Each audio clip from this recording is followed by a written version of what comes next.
Saudara Bapak Ibu kasih Tuhan, di hari ini saya kembali datang mengunjungi Bapak Ibu, adik-adik, para pemirsa yang akan menyaksikan video ini.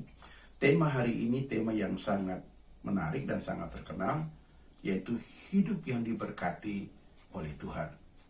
Banyak orang punya konsep tentang hidup yang diberkati oleh Tuhan dengan berbagai cara, dengan berbagai trik, berbagai definisi, berbagai teori agar demi dia sukses.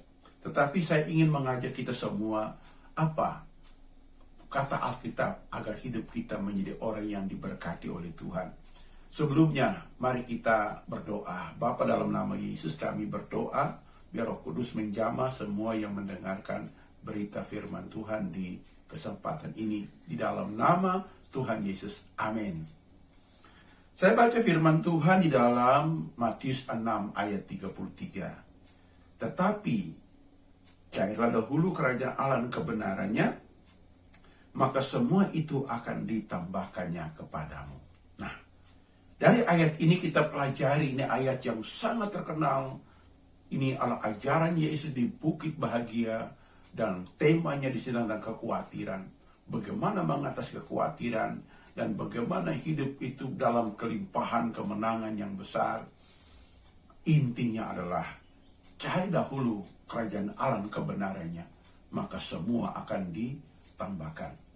Kata cari di situ menurut terjemahan dalam pengertian bahasa Yunani adalah kita harus antusias, prioritas utama. Kita mesti dengan gigi, dengan penuh kerinduan, dengan penuh kesungguhan mencari, saudara. Tapi kita cari kerajaan Allah. Kerajaan apa itu kerajaan? Kerajaan dalam bahasa Yunani disebut sebagai Basilia. Basilia artinya kerajaan, kedaulatan, otoritas, aturan, maupun ketentuan-ketentuan yang ditetapkan. Itu disebut sebagai kerajaan. Jadi kita mencari kerajaannya, rajanya, kedaulatan, kekuasaannya, otoritasnya, aturannya, terutama yang datang dari Tuhan untuk kita, mengatur kita, Lalu, di dunia ini maupun di hati kita masing-masing, itu disebut sebagai kita mencari kerajaan, yang datang dari surga.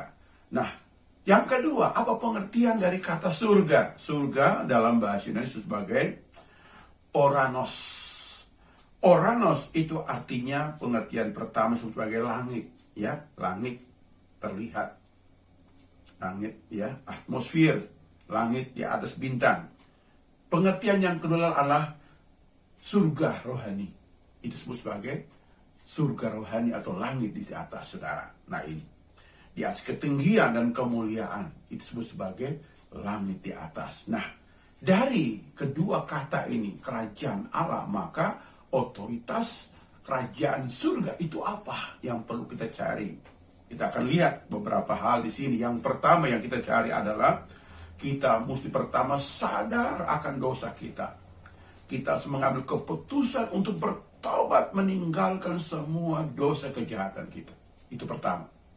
Karena mustahil orang hanya hafal firman Tuhan tanpa bertobat. Mustahil, tidak bisa. Karena dalam diri orang berdosa ada kekuatan lain. Dia akan menolak kebenaran dari luar masuk. Karena firman itu kebenaran yang akan merubah hidup kita. Maka untuk kita bisa hidup dalam kebenaran, maka kita perlu bertobat. Meninggalkan semua dosa-dosa kita. Itu yang pertama. Jadi bertobat itu dalam bahasa Yunani sebagai metanoia, perubahan pikiran, saudara. Perubahan pikiran dari pikiran yang buruk, pikiran yang jahat, ke pikiran yang benar. Nah, gitu. Dengan cara bagaimana? Pertama sadar, kita mengambil keputusan untuk meninggalkan dosa dan keputusan untuk kita mencari Tuhan. Yang ketiga adalah membereskan semua kesalahan kita, dan yang keempat kita datang menyembah Tuhan. Saudara, dan yang kedua adalah percaya dan terima Yesus sebagai Tuhan, Raja, dan Juru Selamat kita. Kita percaya, kita mengaku dengan mulut, percaya dalam hati, Dia Tuhan, bagi kemuliaan Allah Bapa, dan kita diselamatkan. Itu yang kedua. Yang ketiga, kita meneliti firman Tuhan. Tentu firman ini adalah hukum-hukum Tuhan, aturan-aturan Tuhan, ketetapan-ketetapan Tuhan. Untuk apa?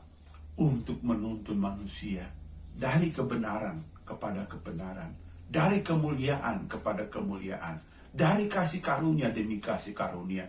Kita berjalan semakin hari semakin terang menghadap Tuhan. Itu disebut sebagai firman Tuhan, sebagai rambu-rambu yang menuntun kita. Kita taati, dan nilai-nilai ini ditulis dalam akal budi kita. Karena firman Tuhan berkata bahwa Tuhan itu menulis firman di akal budi kita. Nah itu yang ketiga. Lalu yang keempat, lakukan semua perintah Tuhan. Tinggalkan semua yang Tuhan larang. Ya, saudara baca hukum Taurat Musa ada 10.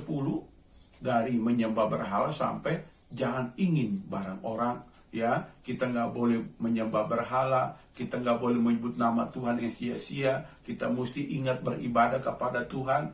Kita mesti betul-betul ya sembah sujud kepada Tuhan saja kita berbakti. Kita menghormati orang tua. Jangan berzina, jangan membunuh, jangan mencuri, jangan berdusta.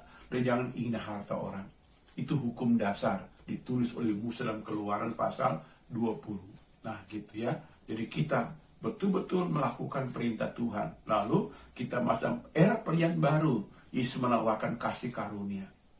Suatu pengampunan yang luar biasa Tuhan tawarkan. Tinggalkan dosa, engkau tidak dihukum, datang hidup.